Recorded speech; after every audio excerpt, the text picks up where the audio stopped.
দীর্ঘ ৪ মাস চিকিৎসার পর সুস্থ হয়ে আগামী মঙ্গলবার দেশে ফিরছেন বিএনপি চেয়ারপারসন বেগম খালেদা জিয়া। ধারণা করা হচ্ছে তার আগমনের পর বিএনপির দ্রুততম সময়ে নির্বাচনের দাবি আরও জোরালো হবে। শুধু তাই নয়, ধারণা করা হচ্ছে এও ভোট, জোট, আসন বন্টন সহ নানা ইস্যু সামনে এসে যাবে শিগগিরই। সেই বাস্তবতাকে সামনে রেখে অন্যান্য রাজনৈতিক দলের ভাবনা শুনব আজকের এখন প্রকাশে নাম দিয়েছি তার আগমন ও রাজনীতি। এ বিষয়ে কথা বলতে আমাদের স্টুডিওতে উপস্থিত হয়েছেন Mujibur Rahman Manju, chairman AB party. সঙ্গে আরও আছেন ডক্টর মোহাম্মদ আব্দুল মান্নান, কেন্দ্রীয় মজলিসে শুরা সদস্য ও সহকারী সেক্রেটারি, ঢাকা মহানগরী দক্ষিণ, বাংলাদেশ জামাত ইসলামী। আপনাদের দুজনকে স্বাগত জানাচ্ছি আমাদের অনুষ্ঠানে। আপনাকেও স্বাগত। আমি প্রথমেই মুজিবুর রহমান মঞ্জু আপনার কাছে জানতে চাই যে বেগম জিয়া আসবেন এটি নিয়ে অনেক দিন থেকেই জল্পনা কল্পনা চলছে, সেই দিনক্ষণ নির্ধারিত হয়েছে। একসময় শোনা যাচ্ছিল যে তিনি আসতে পারবেন কিনা এটি নিয়েও এক ধরনের সেই জল্পনা কল্পনা আমরা শুনেছি। শেষ পর্যন্ত তিনি আসছেন। তার আসার সঙ্গে নির্বাচন এগিয়ে আসার বা দ্রুত যে দাবি করছে বিএনপি, সেইটির ক্ষেত্রে কোনো সরকার চাপে পড়বে কিনা আপনার কাছে কি মনে হয়? ধন্যবাদ শুভ। দর্শক মণ্ডলীকে শুভেচ্ছা জানাচ্ছি। আসলে একটু মনটা ভারাক্রান্ত, আপনার শোটাতে আসতে পারবো কিনা একটু সন্দেহান ছিলাম। আপনি হয়তো শুনেছেন যে ব্যারিস্টার আব্দুর রাজ্জাক সাহেব, যিনি বাংলাদেশের খুব সিনিয়র মোস্ট লয়ার ছিলেন এবং খুবই প্রমিনেন্ট বিভিন্ন মামলা উনি করেছেন, রাজ্জাক সাহেব আজকে বিকেল 4:10 ইন্তেকাল করেছেন। আমি ওখানে জানাজায় ছিলাম। হ্যাঁ, ভাবছিলাম যে আপনাদের না এসে পারা যায় কিনা, তারপরেও আসতে হলো। জি। তো আমি প্রথমে ওনার রুহের মাগফিরাত কামনা করছি এবং ওনার জন্য দেশবাসীর কাছে দোয়া চাচ্ছি। উনি দীর্ঘদিন ক্যান্সারে ভুগছিলেন, ক্যান্সারে আক্রান্ত ছিলেন, উনি লন্ডনে চিকিৎসাধীন ছিলেন। আমি যখন লাস্ট গিয়েছিলাম ওনাকে দেখতে, তখনই আমার কাছে মনে হয়েছিল যে উনি আর ফিরে আসতে পারেন কিনা, কিন্তু খুবই মিরাকলি উনি ব্যাক করেছেন। আচ্ছা। এবং সুস্থ হয়ে কিছুটা সুস্থ হয়ে দেশে এসেছেন। দেশে আসার পরে আমার সাথে ধানমন্ডি লেকে আমরা কয়েকদিন হেঁটে কথাও বলেছি। এরপর হঠাৎ আবার অসুস্থ হয়ে গেলেন, দীর্ঘ সময় একটু অসুস্থ ছিলেন, তো এই জন্য মনটা খারাপ। এনিওয়ে, আপনি যে প্রসঙ্গটা বলেছেন বেগম জিয়া, সেটাও অবশ্য বেগম জিয়ার আসাটাও আমার কাছে একটা বিরাট, মানে আমরা মনে হয় না যে এও কি সম্ভব। তো বেগম জিয়া 6 বার, আমার মনে আছে 6 বার, ওনার যে ডাক্তার জাফরউদ্দিন আমার খুব ক্লোজ, উনি আমাকে বললেন, আমি যখন লাস্ট ওনাকে দেখতে গেলাম এভার কেয়ারে, যখন ওনার খুবই খারাপ অবস্থা আর কি, তখন বললেন যে 6 বার ওনারা আশা ছেড়ে দিয়েছিলেন। এক পর্যায়ে তো এমনও হয়েছিল যে ওনারা মানে ওনার সিরোমোনিয়াল অ্যারেঞ্জমেন্ট কী হবে ওটা নিয়ে পর্যন্ত আলোচনা শুরু করেছিলেন। তো উনি সেখান থেকে ব্যাক করেছেন। এরপরে উনি দেশের বাইরে যাবেন, চিকিৎসা নেবেন, সরকারের সাথে আলাপ হবে, নানা ধরনের কথা এখানে চাউর হয়েছে। জি। শেষমেশ উনি এখানে চিকিৎসা নিয়েছেন এবং খুব বাজে কথা ওনাকে নিয়ে বলা হয়েছে। শেখ হাসিনা নিজে খারাপ খারাপ কথা বলেছেন, অপমান অপদস্থ করার চেষ্টা করেছেন। এই বয়সে ওনাকে জেলে পাঠানো হয়েছে এবং একটা ফাও মামলা, যেটা আমরা সবাই জানি যে ওনার বিরুদ্ধে তেমন কোনো মামলা তারা দিতেও পারে নাই, যে মামলাটা দিয়েছে সম্পূর্ণ একটা ভুল মামলা আর কি। তো উনি আবার দেশে আসছেন এবং আমার লাকিলি পরশুদিনের আগের দিন আমার বিএনপির ভারপ্রাপ্ত চেয়ারম্যানের সাথে কথা হয়েছে। উনি আমাদের একটা অনুষ্ঠানে চিফ গেস্ট ছিলেন। তো ওনাকে আমি জিজ্ঞেস করলাম যে ম্যাডামের কি অবস্থা। তো উনি এত সন্তুষ্টির সাথে বললেন যে আম্মা খুবই ভালো আছে এবং উনি চলে আসবেন। তো ওনারও আমি দেখলাম যে উনি খুব খুশি আছেন মায়ের এই যে ট্রিটমেন্ট এবং প্রপারলি উনি যে মানে ইমপ্রুভ করেছেন সেটা নিয়ে। তো বেগম জিয়া বাংলাদেশের রাজনীতিতে একটা ডিফারেন্ট ক্যারেক্টার। মানে আমার কাছে মনে হয় যে এইটা আর একজন খুঁজে পাওয়া যাবে না, শুধু বাংলাদেশের না, আপনি উপমহাদেশে যদি আপনি হিসাব করেন। কারণ দেখেন, উনি 3বার প্রধানমন্ত্রী হয়েছেন, সংগ্রাম করেছেন, জীবনের নানা চড়াই উতরাই ওনার গেছে। 1/11-এর সময় ওনাকে দেশের বাইরে পাঠিয়ে দেওয়ার প্রস্তাব দেওয়া হয়েছিল, ওনার সাথে এক ধরনের আপোষের প্রস্তাব দেওয়া হয়েছিল। যদিও আমরা তখন একটা সমালোচনা করেছিলাম যে রাজনীতি তো সবসময় এক রেখায় চলে না, রাজনীতিতে উত্থান পতন আছে। এবং পলিটিক্স সম্পর্কে বলা হয় যে politics is the art of A compromise বা আর্ট অফ কম্প্রোমাইজ। তো উনি কিন্তু ওই জায়গাটায় যে আপোষহীন, সবসময় আপোষহীনতা রাজনীতিতে হয় না, এটা অনেকে বলেন, কিন্তু উনি খুব কঠোর ছিলেন। হয়তো উনি যদি সেদিন 111-এর যারা ছিলেন, কুশীলভ ছিলেন, তাদের কথা বা তাদের সাথে যদি উনি এক ধরনের আপোষ রফা যেতেন, হয়তো এই অন্যরকম একটা অতীত আমরা দেখতাম গত 15 বছরেরটা। যাই হোক, 15 বছরেও উনি অনড় ছিলেন। উনি ওনার সন্তানকে হারিয়েছেন, উনি অসুস্থ ছিলেন, জেলে ছিলেন, তারপর ওনার চিকিৎসা নিয়ে একটা দীর্ঘ সময় কাটিয়েছেন। এরপর আবার লন্ডন গেলেন, আবার ফিরে আসছেন।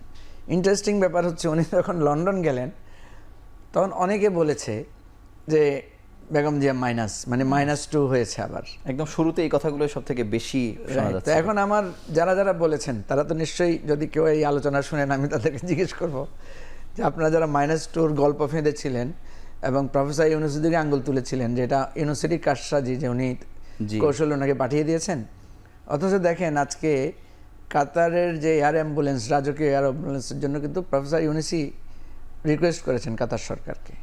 আচ্ছা। এবং ওনার রিকোয়েস্টে কিন্তু কাতার সরকার বেগম খালেদা জিয়ার জন্য স্পেশাল অ্যারেঞ্জমেন্ট করেছেন এবং উনি সেটাতে ফিরে আসছেন। এটাও আমাদের জন্য একটা রাজনৈতিক শুভ একটা লক্ষণ যে বেগম জিয়ার প্রতি এতটুকু রেসপেক্ট এই সরকার দেখিয়েছে। তো আমি সবচেয়ে মনে করি যে আমরা যারা রাজনীতি করি তাদের জন্য এই উত্থান পতন, এবং যেটা আমরা ভেবেছিলাম যে আমরা ভাবতে গেলে আমরা কষ্ট পেতাম যে একটা বেগম জিয়ার আমরা কোনো ডেড বডি পাচ্ছি কিনা, খুব শীঘ্রই আমরা একটা জানাজা পড়বো কিনা, মানে কত বড় জানাজা হতে পারে সেটা নিয়ে আমরা হয়তো ভাবছিলাম। আবার ভাবতাম যে শেখ হাসিনা জানাজা পড়তে দিবে কিনা, নাকি সেখানেও সে তার ব্রুটাল বিহেভিয়ার সে শো করবে। তো সার্বিকভাবে বাংলাদেশের রাজনীতিতে যে অন্ধকারের পরে যে আলোর অভ্যুদয় ঘটে, অন্যায়ের পরাজয় হয়, ন্যায় প্রতিষ্ঠিত হয়, বেগম জিয়ার জায়গাটায় এটা আমরা দেখে যেতে পেরেছি। আমাদের জীবনের এই সার্থকতাটা আছে। এই জন্য আমি ওয়েলকাম করি বেগম জিয়া আসছেন, এটা আমাদের জন্য একটা রাজনৈতিক সুখের খবর। আপনাকে ধন্যবাদ। আব্দুল মান্নান, আপনার কাছে একেবারে সাধারণ প্রশ্নই করতে চাই যে আসলে ওনার আশাটাকে জামাত কিভাবে দেখছে, ফিরে আসা? ধন্যবাদ। আমি আপনার মাধ্যমে এখন টিভির সকল দর্শক দেশবাসীকে শুভেচ্ছা জানাচ্ছি।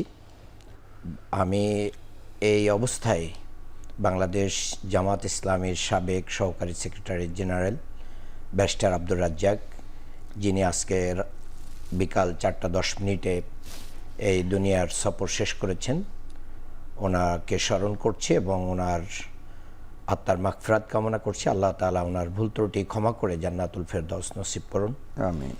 এই সাথে আমি এটাও স্মরণ করছি 2024-এর গণ অভ্যুত্থানে সকল শহীদদেরকে স্মরণ করছি, আহত পঙ্গুত্বদেরকে স্মরণ করছি এবং তীব্র নিন্দা প্রতিবাদ জানাচ্ছি। একটু আগেই গাজীপুরে এই জুলাই গণ অভ্যুত্থানের অন্যতম সামনের সারি থেকে নেতৃত্ব দেয়া হাসনাত আবদুল্লাহর উপরে যে আক্রমণ হয়েছে, পৈশাচিক আক্রমণ, এর তীব্র নিন্দা প্রতিবাদ জানাচ্ছি এবং প্রশাসনকে বলবো যে তাদেরকে ওদেরকে গ্রেপ্তার করে দ্রুত দৃষ্টান্তমূলক শাস্তি দিতে হবে। আপনি যথার্থ প্রশ্ন করেছেন, বেগম জিয়ার আগমনকে জামাত কিভাবে দেখছে।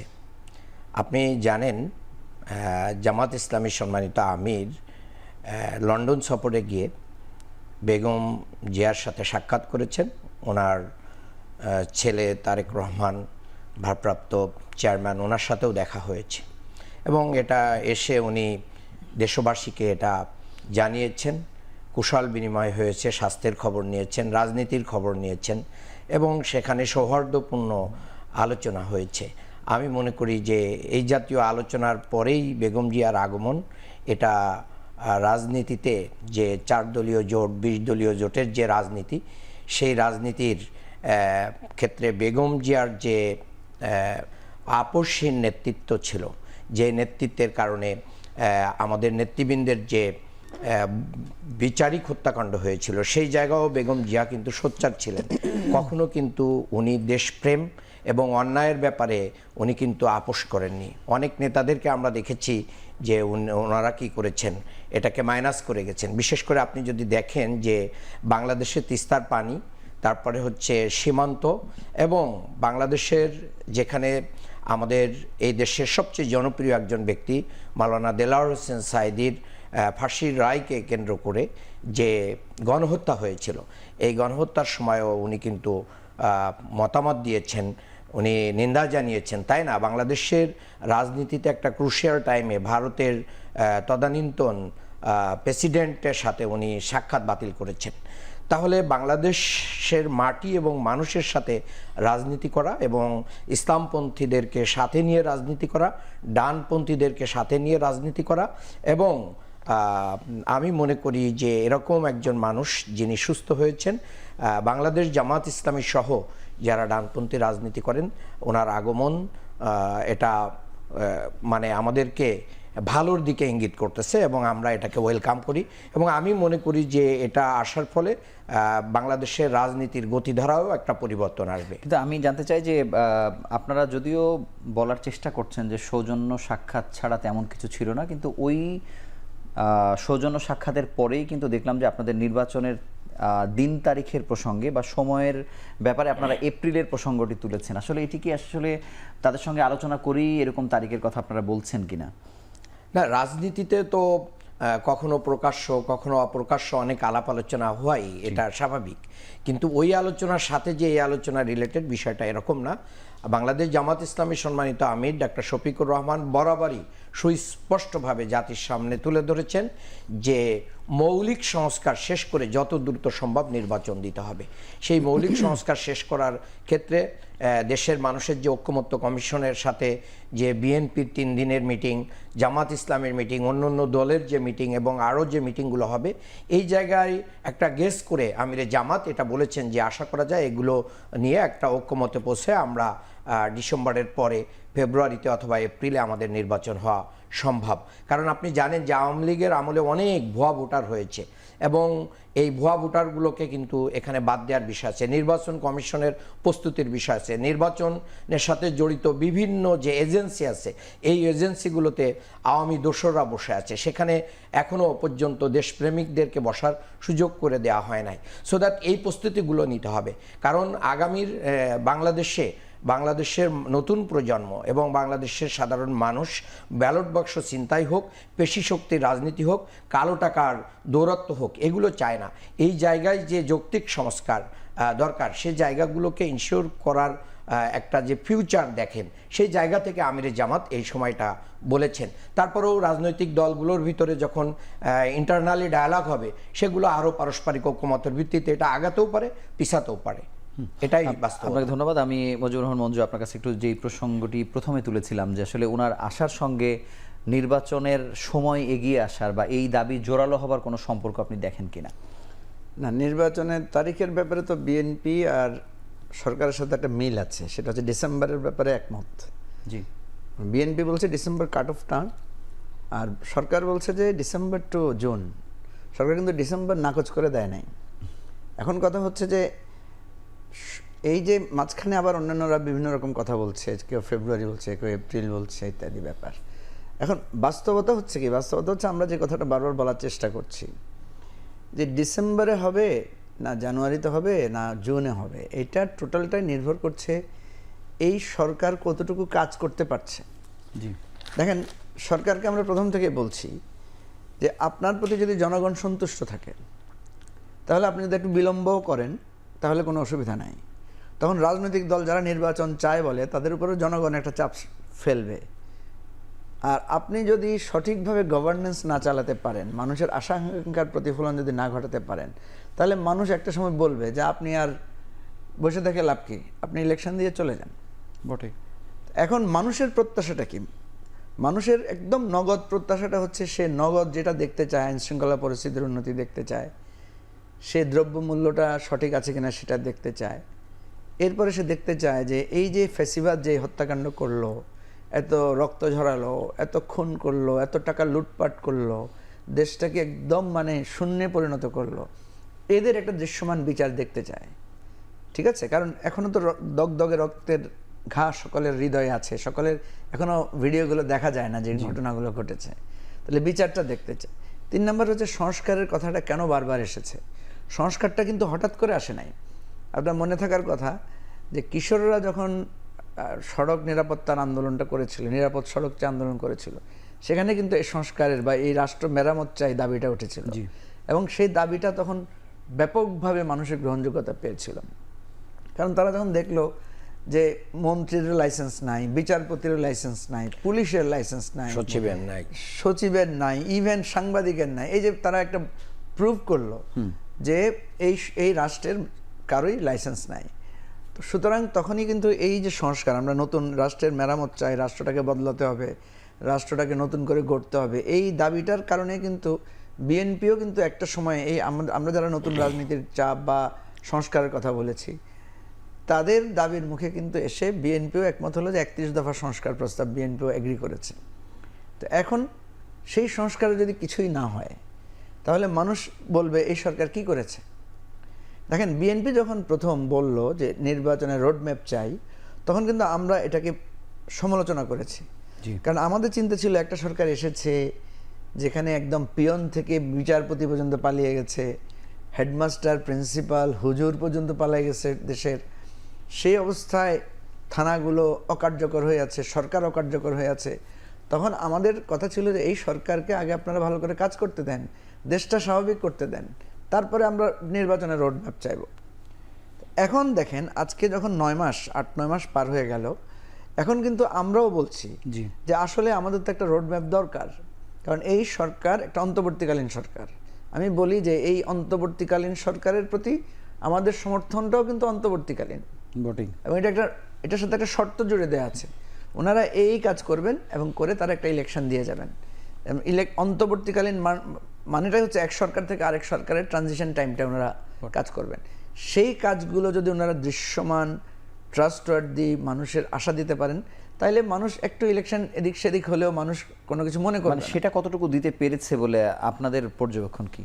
না, প্রথম কথা হচ্ছে এখানে এখন পর্যন্ত সংস্কারের জায়গাগুলো এখন আমরা চূড়ান্ত জায়গায় আমরা পৌঁছাতে পারি নাই।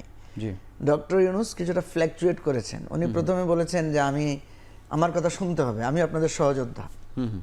কিন্তু পরে এখন উনি একবার বলেছেন যে আপনারা যেভাবে বলেন সেভাবে হবে, কম চাইলে ডিসেম্বর, বেশি চাইলে জুন। তাহলে দেখা যাচ্ছে উনি এখন আর সহযোদ্ধার পর্যায়ে নয়, উনি এখন এক ধরনের সহযোগী বা এই ধরনের পজিশন উনি হোল্ড করতে চাচ্ছেন। এই যে ওনার ফ্ল্যাকচুয়েশন। তারপরে ধরেন বিচারের জন্য একটা মাত্র আপনার ট্রাইব্যুনাল করা হয়েছে।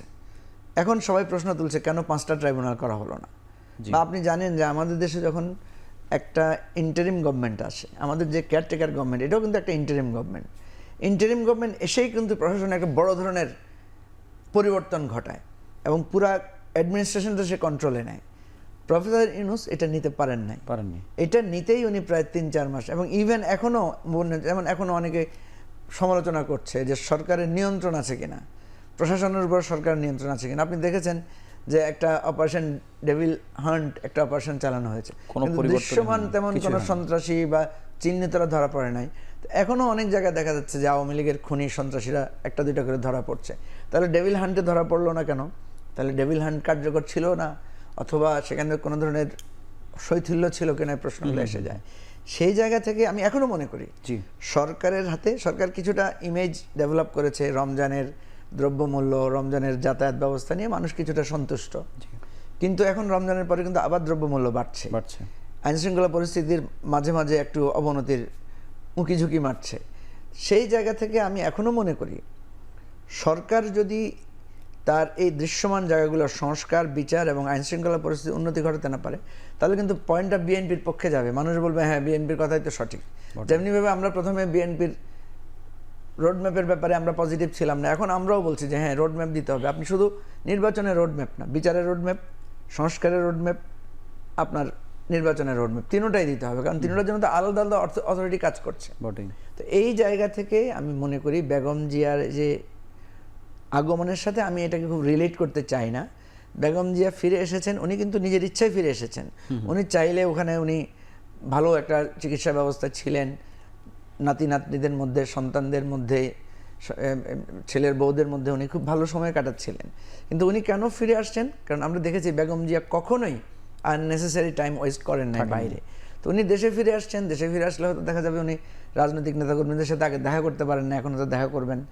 কিন্তু একটা জিনিস আমি অবাক হয়েছি যে উনি কিন্তু ওনার চেয়ারপারসনের দায়িত্ব পুরোটাই শিফট করে দিয়েছেন।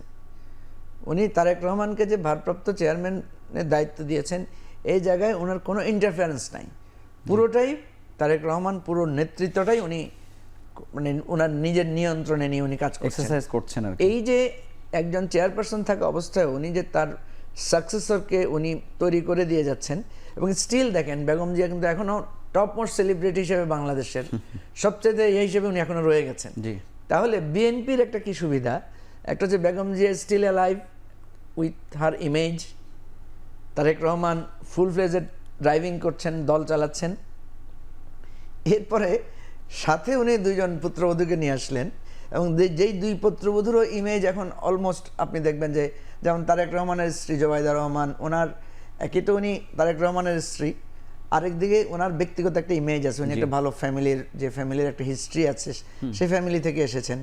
উনি নিজে একজন ভালো ছাত্রী ছিলেন, আর ওনার পার্সোনালিটি সম্পর্কে এক ধরনের গুড ইমেজ এখানে মানে সবার মধ্যে আছে। তাহলে বিএনপির কোনো দুর্দিনে কিন্তু এরা যে কোনো কেউ হাল ধরতে পারে। বটেই। শর্মিলী রহমান, আরাফাত রহমান কোকর অকাল মৃত্যুতে তার প্রতি মানুষের একটা সিম্প্যাথি Sympathy তৈরি আছে। হয়েছে, এবং উনি সার্বক্ষণিক শাশুড়ির চিকিৎসা খোঁজখবর রেখেছেন। তো এই জায়গা থেকে বিএনপি তার হাইয়েস্ট লেভেলের একটা মানে পজিশন হোল্ড করছে। এখন এই ভালো কথাগুলো বলার পেছনে সবকিছুর ভালোর পরে যেটা থাকে সেটা হচ্ছে রেসপন্সিবিলিটি। জি। তো বিএনপির প্রতি কিন্তু একটা হিউজ রেসপন্সিবিলিটি এখন সামনে তাকে ফেস করতে হবে। সেটা হচ্ছে এত স্ট্রেংথ যখন আপনি অ্যাভেল করছেন, বাট কাউন্টার হচ্ছে আপনি এই দেশটার কিন্তু একটা বিরাট সুযোগ পেয়েছেন দেশটাকে বদলে দেওয়ার, সংস্কার করার, এবং 31 দফার সংস্কারের একটা মানে কমিটমেন্ট বিএনপির আছে।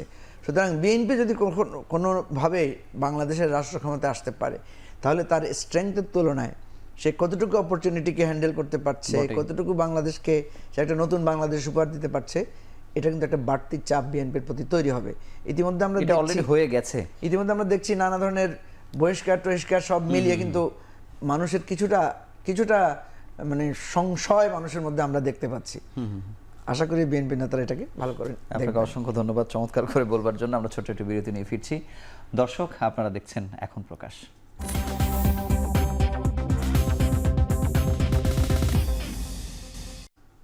ফিরে এলাম বিরতির পর। আপনারা দেখছেন এখন প্রকাশ। আব্দুল মান্নান, আপনার কাছে একটু জানতে চাই যে বেগম জিয়ার সাথে জামাতের সম্পর্কটি আসলে অনেক পরীক্ষিত, সেটি টেস্টেড বলতে পারি, ট্রাস্টেড বলতে পারি, কিন্তু সেই সম্পর্কটি আমরা তারেক রহমানের সাথে সেভাবে আসলে দেখি না। উনি আসছেন, রাজনীতিতে সক্রিয় কতটা থাকবেন সেটি সময় আসলে বলে দেবে, কিন্তু তারেক রহমানের সঙ্গে আপনাদের সম্পর্কের এই জায়গাতে আগামীতে কেমন মানে রাজনৈতিক মেরুকরণ দেখতে পাচ্ছেন জামাতের সাথে বিএনপির? আপনাকে অসংখ্য ধন্যবাদ।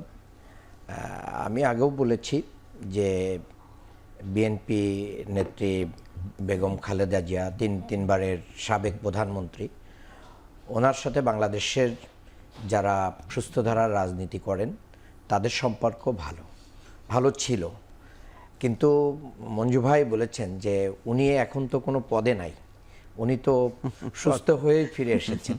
না, তো পদে উনি নাই, রিটায়ারমেন্টে চেয়ারপারসন নাই বলতে। চেয়ারপারসন ভারপ্রাপ্ত আছেন একজন, আবার উনি চেয়ারপারসনের পদ অলংকার পড়তেছেন, এই বিষয়টা এরকম স্পষ্ট না। আরেকটা জিনিস আপনি যেটা বলেছেন যে দেখেন বাংলাদেশের রাজনীতিটা গত 30 বছরে যা হয়েছে বা গত 15 বছরে যেটা হয়েছে, এই 15 বছরের রাজনীতির যে কালচার, এই কালচারটা যদি পরিবর্তন না হয় তাহলে সম্পর্ক কোনো কিছু দিয়ে হবে না। আপনি দেখেন যে 5ই আগস্টের পরে এই ছাত্র জনতার গণ অভ্যুত্থান এবং দেশপ্রেমিক মানুষদের এই রক্তদানের ফলে কি হয়েছে, বেগম জিয়া কিন্তু কারাবাস থেকে মুক্তি পেয়েছেন। বিএনপি, জামাত সহ বিভিন্ন দলের যারা বিরোধী দলীয় রাজনীতি করত তারা অনেকেই মুক্তি পেয়েছেন, যদিও জামাত নেতা এটিএম আজহারুল ইসলাম এখনও মুক্তি পাননি। এটা দুর্ভাগ্যজনক এদেশের জন্য।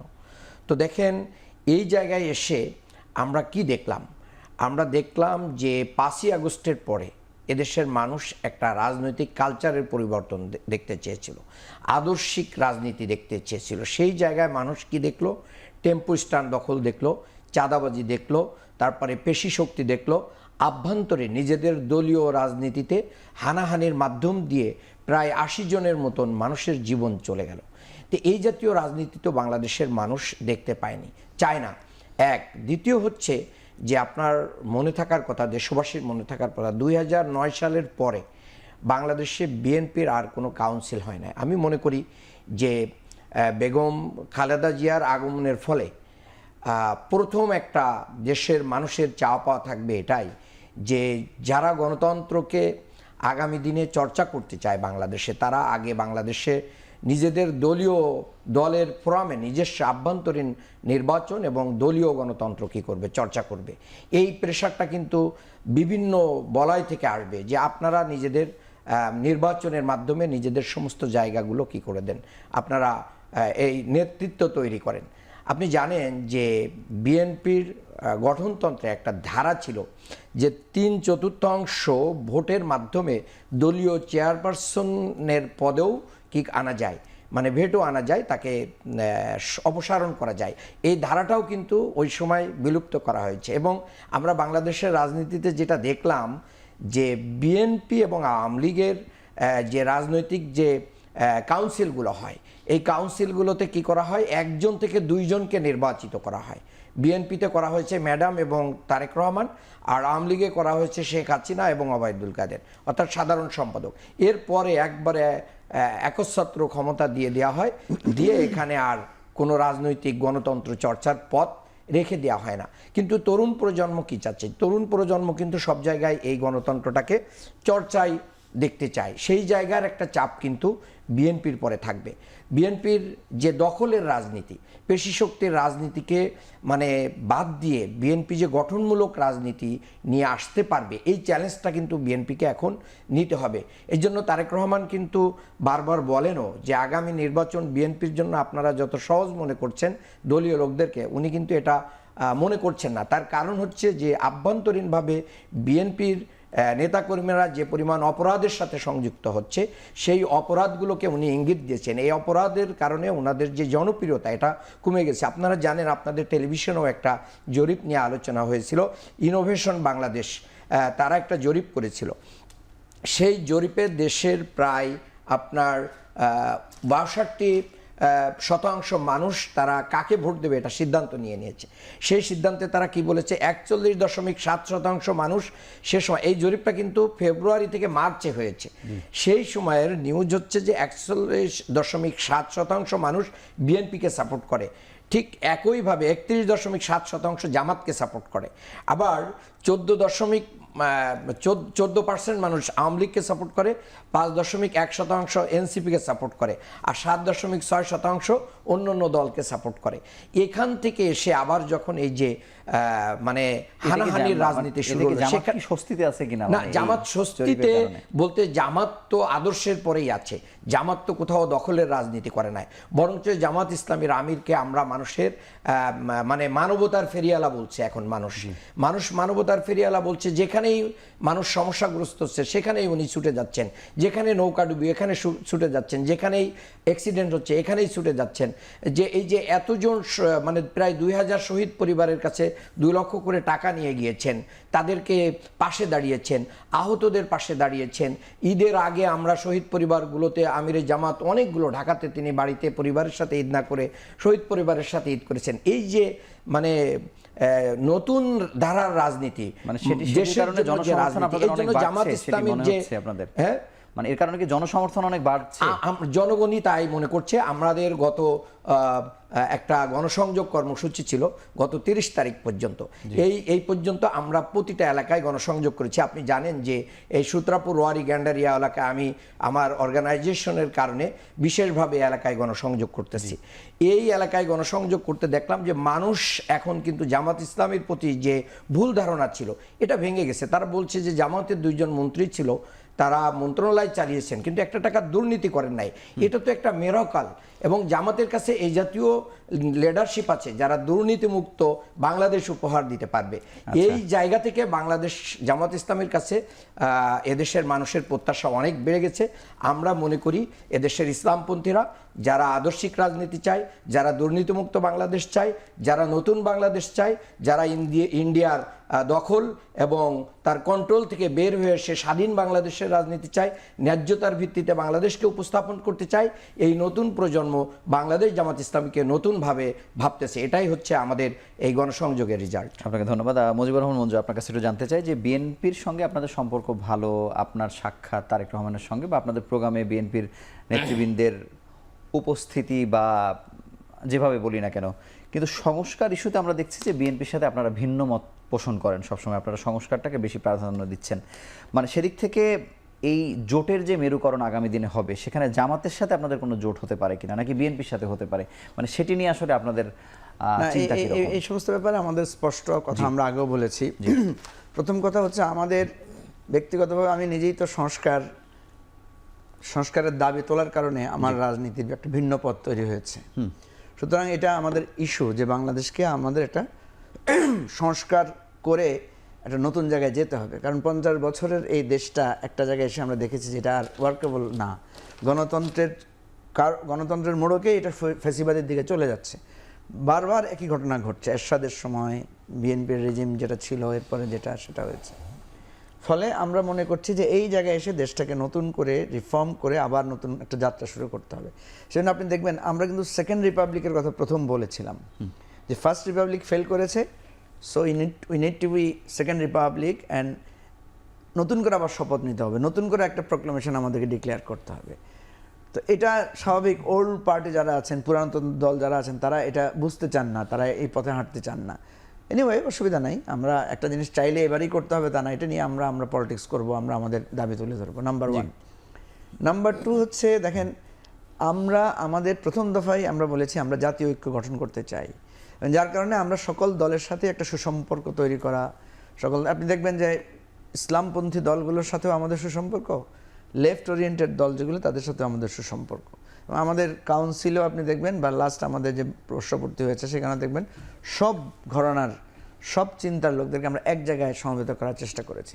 কিন্তু এটা তো স্পষ্ট আমাদের একটা রাজনীতিক ভিন্ন ধারা আছে।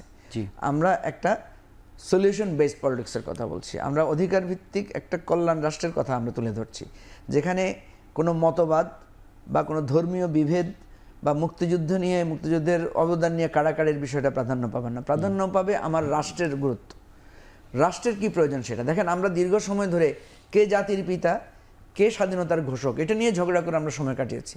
ভাই, জাতির ঘোষক, জাতির পিতা আপনি হন, অসুবিধা নাই, আপনি আমার কর্মসংস্থান দেন, আপনি দেশের ইকোনমি ডেভেলপ করেন। আপনি যদি ইকোনমি ডেভেলপ না করেন, এই দেশ যদি ফকিরের দেশ হয়, এই দেশের যদি শিশু থেকে একটা 90 বছরের বৃদ্ধা পর্যন্ত ধর্ষিত হয়, তার যদি সোশ্যাল সিকিউরিটি না থাকে, আপনি ওই পচা জাতির পিতা হয়ে আপনি তো কোনো কিছু অর্জন করতে পারবেন না, আপনারই অপমান, অপদস্থতা হতে হবে। সুতরাং আমরা এই রাজনীতিটাকে ফিরাতে চাই। অবশ্যই আমাদের জাতীয় কৃষ্টি, আমাদের অবদান নিয়ে আমরা স্বীকার করব, আমাদের ফাউন্ডিং ফাদারদেরকে আমরা স্বীকার করব, কিন্তু রাষ্ট্রই যদি না থাকে, রাষ্ট্রই যদি একটা ভঙ্গুর রাষ্ট্র হয়, তাহলে এই ভঙ্গুর রাষ্ট্রের ফাউন্ডিং ফাদার বানিয়ে লাভটা কী হবে? সেটা তো তার জন্য সম্মান বয়ে আনবে না। এই জায়গা থেকে বিএনপি সহ অন্যান্য রাজনৈতিক দলের সাথে আমাদের কিছুটা পার্থক্য আছে। বাট আমরা প্রথম থেকে বলেছি, দেখেন, এত লম্বা সময় ধরে আমরা কিন্তু বিএনপির সাথে জোটে যাই নাই, এবং আমরা মনে করছি যে এই যে জোটে না গিয়ে আমরা যে স্বতন্ত্র ধারায় রাজনীতি করেছি, এটা আমাদের একটা বিরাট অর্জন হয়েছে। আমরা একটা স্বতন্ত্র দল আকারে নতুন গঠিত হয়েছি। আমাদের যদিও 5 বছর বয়স হয়েছে, কিন্তু আপনি দেখবেন 4 বছরই আমরা কোনো কাজ করতে পারি নাই। পুরো ফ্যাসিবাদ সময়টাতে আমাদেরকে নানা সন্দেহ, সংশয়, নানা ধরনের চাপ, নানা ধরনের হুমকি, গ্রেফতার, নানা পথ দিয়ে আমাদেরকে আসতে হয়েছে। বেসিক্যালি আমরা কাজ শুরু করেছি, বা আমরা আমাদের রাজনৈতিক দল আকারে আমাদের কথাগুলো বলতে পারছি লাস্ট ধরেন না এই 9 মাস বা 8 মাস এটা। তো ফলে এখানে যেটা মিস্টার মান্নান যেটা বলছিলেন, যে আমি যেটা দেখি যে বাংলাদেশের জোটের রাজনীতিটা কখনোই এটা আদর্শিক জোট ছিল না। দেখেন, বিএনপির সাথে জামাতের জোটটা কিন্তু যখনই ক্ষমতার প্রশ্ন শেষ, তখনই জোট ভেঙে গেছে। তখনই একজন আরেকজনকে গালাগাল শুরু করেছে। জামাত বিএনপিকে বলছে বিএনপি টেম্পো স্ট্যান্ড দখলকারী দল, আবার বিএনপি জামাতকে বলছে স্বাধীনতা বিরোধী দল। তাহলে স্বাধীনতা বিরোধী দলের সাথেই তো আপনি সংসার করেছেন এতদিন। আর টেম্পো স্ট্যান্ড দখল তো নতুন কিছু না, ক্ষমতায় যারা যায় তারাই বাংলাদেশের টেম্পো স্ট্যান্ড দখল করে। তো টেম্পো স্ট্যান্ড দখলকারী দলের সাথেই তো আপনারা জোটে ছিলেন।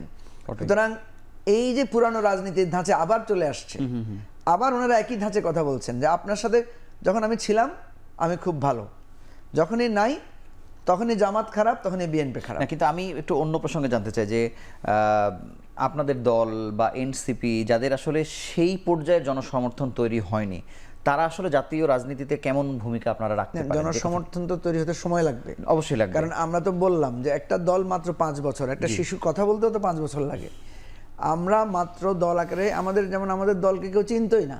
জি, এখন আমরা যখন গিয়ে যখন আমরা দলের কথা বলি, তখন আমাদেরকে লোকেরা চিনতে পারছে, আমাদের দল সম্পর্কে জানতে পারছে, আমাদের দল নিয়ে আগ্রহ তৈরি হচ্ছে। আপনি এখন ওয়েবসাইটে বলেন, আপনি এখন গুগলে সার্চ দিলে আমাদের দল সম্পর্কে আপনি 200টা ক্লিপ পাবেন, বক্তৃতা পাবেন। এটা তো আপনি আগে পান নাই। আমাকে অনেকে বলে আপনার দলটার নামও শুনি নাই। আমি তো খুব ভালো করেছেন, আপনি শুনবেন কোত্থেকে? আমাদের জন্ম হয়েছে আপনি মাত্র 3-4 বছর, তা আপনি তো 5 বছর আগে আমার দলের জন্মই হয়নি, আপনি শুনবেন কোত্থেকে? সুতরাং আমার কথা হচ্ছে যে দলটা পুরানো দল আজকে, সেও তো একসময় নতুন দল ছিল। এখানে আপনি পুরান দলগুলা দেখেন, আওয়ামী লীগ এবং বিএনপি ছাড়া, জাতীয় পার্টি ছাড়া, যারা সরকারে হয়ে দল করেছে, এদের ছাড়া অন্য দলগুলোর সাথে আপনি তুলনা করেন। ধরেন আমাদের 5 বছরে আমাদের অর্জন, জামাত যখন 5 বছর বয়সী দল ছিল, বা সিপিবি যখন 5 বছর বয়সী দল ছিল, বা নাগরিক আন্দোলন, নাগরিক ঐক্য যখন 5 বছর বয়সী দল ছিল, তাদের স্ট্যাটাস কী ছিল? তাদের অগ্রসরতা কতটুকু ছিল? আপনি যদি ওই দলগুলোর সাথে আমাদেরকে তুলনা করেন, তাহলে আপনাকে বুঝতে হবে যে বাংলাদেশে যে নতুন রাজনীতির উন্মেষ কেন হতে পারে নাই। আমরা সেই জায়গাটায় কথা বলছি যে আমরা যে সফল হতে পারবো, আমরা কিন্তু এখনও এটা নিয়ে কনফিডেন্ট না। কারণ আমাদের গবেষণায় আমরা দেখেছি যে 5টা উপাদান আমার লাগবে। একটা হচ্ছে আমি যেই কনসেপ্টটা থ্রো করছি, আমি যে কনসেপ্টটা, পলিটিক্যাল কনসেপ্টটা দিচ্ছি, এটা পিপল অ্যাকসেপ্ট করছে কিনা, এটা একটা অ্যাকসেপ্টেবল কনসেপ্ট হতে হবে। ঠিক আছে, নাম্বার 1।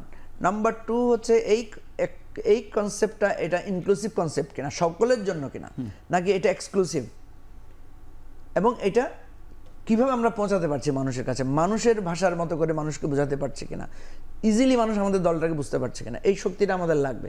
এবং এইটা করার জন্য আমাদের অনেকগুলো স্পোক্সম্যান লাগবে, যেটা আমরা চেষ্টা করছি যে আমাদের মধ্যে থেকে কিছু স্পোক্সম্যান তৈরি করার জন্য। নাম্বার 3 হচ্ছে এই দলটার একটা ট্রাস্টওয়ার্দি ফাইন্যান্সিয়াল সাপোর্ট লাগবে, যে মানুষ যাতে আপনাকে জিজ্ঞেস করলে আপনি জবাব দিতে পারেন যে আপনার দলের আয়ের উৎস কী, এবং মানুষ যাতে সেটাকে বিশ্বাস করে, মানুষ যাতে কোনো সন্দেহ সংশয়ের মধ্যে না থাকে। আবার সেটাও শক্তিশালী হতে হবে, অর্থনৈতিক শক্তি না থাকলে আপনি দল দাঁড় করাতে পারবেন না। 4th হচ্ছে আপনার দলের নেটওয়ার্কিংটা কেমন, শ্রমিকদের মধ্যে দল, ছাত্রদের মধ্যে দল, জেলা পর্যায়ে দল, দেশের বাইরে এক্সপ্যাট্রিয়েটদের মধ্যে দল, যারা আমাদের দেশের রাজনীতি অবজার্ভ করছে, সে সমস্ত ফরেন যারা আমাদের পার্টনার আছেন, ডেভেলপমেন্ট পার্টনার আছে, তারা আপনার দলকে কিভাবে দেখছে, মিডিয়া আপনার দলকে কিভাবে দেখছে, এগুলো সবগুলো এক একটা নর্মস। জি।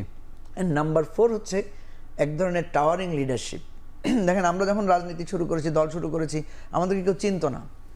এখন আমাদেরকে লোকেরা আস্তে আস্তে চিনতে পারছে, আমাদের দলের মানে নেতৃবৃন্দকে লোকেরা এখন বুঝতে পারছে যে হ্যাঁ উনি এই দলের নেতা। যাওয়ার সময় হচ্ছে। জি, তো এই 5টি জিনিস আমরা যাতে স্ট্রেংথেন করতে পারবো, অ্যান্ড দেন আমরা যখন প্রোগ্রাম দিতে থাকবো, প্রোগ্রামের মাধ্যমে দলটা পপুলার হবে।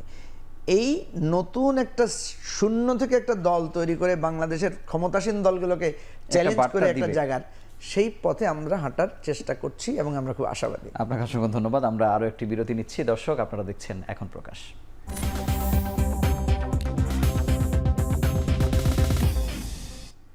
আবারও ফিরে এলাম বিরতির পর। আপনারা দেখছেন এখন প্রকাশ।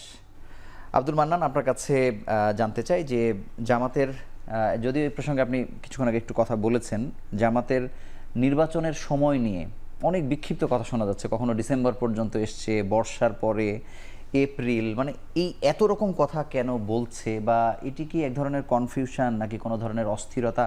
জামাত আসলে কি চাইছে?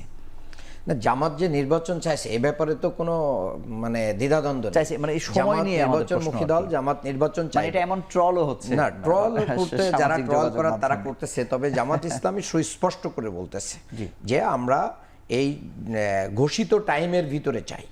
সেই ক্ষেত্রে সরকারকে অ্যাসিস্ট করার জন্য বৃষ্টি এবং অন্যান্য এনভায়রনমেন্টকে সাথে রেখে বলতেছে। দেখেন, এবং নির্বাচন করার জন্য যে সহযোগিতার জায়গা আপনি বলছেন যে আমাদের আলোচনায় কিন্তু এটা আসছে যে এখনও আমরা আইন শৃঙ্খলাকে সেভাবে আনতে পারি নাই, অন্য জায়গায় করতে পারি। তাহলে নির্বাচনের মতন একটা বড় কাজ এই প্রশাসন দিয়ে কিভাবে সম্ভব, সেটাও তো রাজনৈতিক দলগুলোকে বলতে হবে। এসব মিলিয়েই আমাদের আমির যেটা বলেছেন উনি যথার্থই বলেছেন। তবে আমি মনে করি যে বিএনপি সহ যারা রাজনৈতিক স্টেক হোল্ডার আছেন নির্বাচনের, তারা যত দ্রুত ঐক্যমতে আসবে তত দ্রুত নির্বাচনটা এগিয়ে আসবে। ডেট বা মাস এখানে ফ্যাক্টর না। এরপরে আমি মঞ্জু ভাইয়ের একটা কথা থেকেই শুরু করতে চাই, সেটা হচ্ছে ভাই বলেছেন যে সংস্কারের দাবি থেকেই আজকে আমার এই অবস্থান। ভাই তো সংস্কারের দাবি থেকে যেটা করেছেন এবং এটা এসেছেন, এটা মূল আদর্শ ছেড়ে দিয়ে একটা অন্য ধরনের রাজনীতিতে ঢুকে গেছেন এবং সেই রাজনীতিটা কিছুটা আমি মনে করি যে ক্ষমতা যারা আছেন অথবা যারা আসবেন তাদের কিছুটা লেজুর ভিত্তির জায়গা থেকে ভাইরা যে কাজগুলো করতেছেন এটা প্রতীয়মান হচ্ছে, যার কারণে আমি মনে করি যে সংস্কার তো দলের ভিতর থেকেই চাওয়া যায় এবং জামাত কন্টিনিউয়াসলি সংস্কার কার্যক্রম করতেছে এবং সেই সংস্কারগুলো আছে। ভাই সংস্কার দাবি করে জামাত ইসলামীর মূল যে লক্ষ্য উদ্দেশ্য কোরআন সুন্নাহর আলোকে, এই কোরআন সুন্নাহর এই টার্ম থেকে ধর্মীয় কথাটাকে বাদ দিয়েই এখন রাজনীতি কিন্তু এটি তো করতেছে। এখনই প্রথম না, এর আগেও তো সংস্কার যারা করতে পারেনি তারা বের হয়ে গেছে, এমন ঘটনা তো আগেও আছে। বের হয়ে গিয়েছেন, কিন্তু এইভাবে করে মূল জায়গা থেকে বের হয়ে যায়। আবার দেখেন ওনারা বের হয়ে যাওয়ার পরে ওনাদের দলীয় যে বড় বড় পদ থেকে অনেকেই কিন্তু ইতিমধ্যে পদত্যাগ করেছেন এবং তারা কিন্তু এগুলো ছেড়ে দিয়েছেন। আর আমি যেটা বলতে চাই আজকের দর্শকদের জন্য, আগামী দিনে জাতীয় ঐক্যমত এদেশের মানুষের জন্য খুবই প্রয়োজন। সকল রাজনৈতিক দল মিলে বাংলাদেশকে ওন করে রাজনীতি করতে হবে, দেশের মানুষের কৃষ্টি কালচার তাহজিব তামদ্দুন আদর্শ বিশ্বাসকে লালন করে রাজনীতি করতে হবে। এদেশের ভিন্ন ধর্মাবলম্বীদেরকেও জায়গা দিতে হবে, তাদেরকে রেসপেক্ট করতে হবে, শিক্ষা ব্যবস্থাকে সংস্কার করতে হবে। ইসলামপন্থীদের ভিতরে যে একটা বিভেদের জাল তৈরি করা হয়, প্রাচীর তৈরি করা হয়, এগুলোকে ঢেলে ফেলে, এগুলোকে ছুঁড়ে ফেলে জামাত ইসলামী একটা নতুন ধারার রাজনীতির সূচনা বাংলাদেশে করবে ইনশাআল্লাহ। সেই ক্ষেত্রে সকলকে সাথে নিয়েই এগোতে চাই জামাত। মুজিবুর রহমান মঞ্জু, আপনার কাছে শুধু জানতে চাই যে বেগম জিয়া যে আসলে আসছেন, এটি কি আসলে ধীরে ধীরে উনি সুস্থ হয়ে ফিরলেও আসলে অপ্রাসঙ্গিক বা কম প্রাসঙ্গিক থাকবেন কিনা, বা উনি আসলে, বা অন্যভাবে যদি বলি যে জাতীয় ঐক্যের ডাক দিয়েও আসলে যে বিক্ষিপ্ত পরিস্থিতি তৈরি হচ্ছে রাজনৈতিক দলগুলোর মধ্যে, সেটিও আসলে কোনো একটা মেকআপ হবে কিনা, 2 মিনিটে যদি বলেন। না, আমার মনে হয়, আমার ধারণা যে বেগম জিয়া আগে যেভাবে যে স্ট্যাটাস কো মেনটেন করবেন, উনি যেভাবে ছিলেন সেভাবে থাকবেন। হয়তো এখন কিছুটা উনি আরো লোকদেরকে অ্যাক্সেস দিবেন, কথা বলবেন, এবং কখনো কখনো হয়তো এমনও হতে পারে উনি, মানে আমাকে যদি কেউ অ্যাডভাইস করতে বলে, আমি বলবো যে বেগম জিয়াকে নিয়ে একটা বড় ধরনের সর্বদলীয় সভা করা যেতে পারে। কারণ বেগম জিয়া যেহেতু বাংলাদেশের রাজনীতিতে একটা ঐতিহ্য ধারণ করেন, সুতরাং বিএনপি এটা করতে পারে, সকল রাজনৈতিক দলকে ডেকে বেগম জিয়াকে নিয়ে একটা অনুষ্ঠান করতে পারে। অর্থাৎ উনি একজন একটা এজ এ গার্ডিয়ান হিসেবে ওনার একটা পজিশন বিএনপি, আরও পরামর্শ আছে বিএনপি চাইলে আমরা দিতে পারি, অসুবিধা নেই। তো ডক্টর মান্নান যেটা বলেছেন একটা কথা, লেজর ভিত্তির কথা, জামাত কিন্তু ধানের শীষ নিয়ে ইলেকশন করেছে, যে ক্ষমতার কথা বলেছেন না উনি, জামাতকে তো ধানের শীষ নিয়ে একটু আওয়ামী লীগের সমর্থন করার ধানের শীষ নিয়ে ইলেকশন করে জামাতের মার্কাকেই কি করে ফেলা হয়েছে, খেয়ে ফেলা হয়েছে। এটা ধানের শীষ মানে বিচার ব্যবস্থা দিয়ে মার্কা খেয়ে ফেলা হয়েছে। তখন তো প্রতিবাদ করা উচিত ছিল সব রাজনৈতিক দল। ধানের শীষ নিয়ে ইলেকশন করে যে দল নিজের প্রতীক বিষয় জোটের ভিতরেই, তাহলে এটাকে জামাত জোটেই ছিল, এটাকে লেজুর ভিত্তি না, রাজনীতিতে সেটাই করেছে। এটাকে লেজুর ভিত্তি না বলে যে টেম্পো স্ট্যান্ড দখলকারীদের সাথে জামাত জোট করেছে, তারপরে আপনার যারা চাঁদাবাজি, মানে যাদেরকে জামাত এখন অভিযোগ করছে তাদের অধীনে গিয়েই কিন্তু নির্বাচন করেছে, তাদের সাথে ক্ষমতার ভাগ বসিয়েছে।